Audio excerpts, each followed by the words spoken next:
हेर मेरो त भिसा लाग्यो तँलाई विदेश जाउँ भनेको मानिनस् किन जानु पर्यो विदेश बेकारमा दुःख पाउनलाई मात्रै अनि दुःख नगरेर के खान्छस् त यी ढुङ्गा माटो खाएर भएन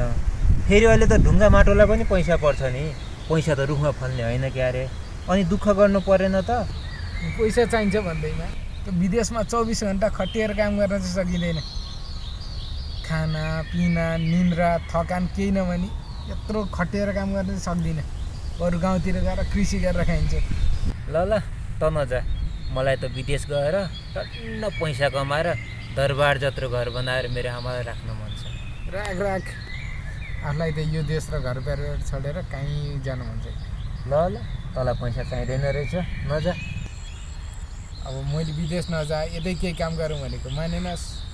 अब फोनबाट कुरा गरौँला नि त ल ल अहिले म जान्छु ल त विदेशको तयारी पनि गर्नु छ ए सुन त जाने दिन मलाई नि फोन गर है ल ल एयरपोर्टसँग छोड्न जान्छ ल त ल ल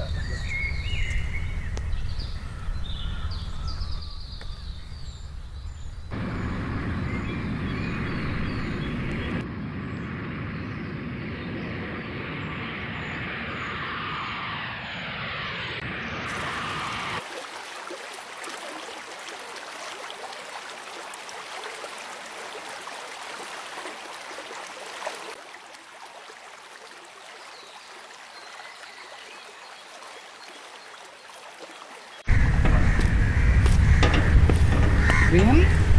के गरेर डुलाइरहेको छ के भयो अनि कहिले आइस् त गाउँबाट आज बिहान आएको अनि तँ चाहिँ कहिले फर्किन्छस् त म विदेश जाँदैन अब जसको लागि गएको थिएँ जबन्ती अस्पतालमा भर्ना हुनुभयो उहाँले तँलाई एकदम सम्झिनु डक्टरले अब निको भइहाल्छ भनेर भन्नुभयो म पनि काम पारेर गाउँ गइहालेँ तर फेरि तैँले पनि आउनु ढिला गरिस् विदेशमा हामीले सोचे जस्तो केही नहुने रहेछ फेरि मलाई छुट्टी मिलाउनै टाइम लाग्यो मलाई पनि कृषिमा भने जस्तो नभएपछि विदेश जाउँ जस्तो लागेको थियो अब चाहिँ जस्तै दुःख परे पनि घर परिवार छोडेर चाहिँ कहीँ जाने कमसेकम तेरो चाहिँ मेरो जस्तो नहोस् पहिला घर थिएन आमा हुनुहुन्थ्यो अहिले घर छ तर आमा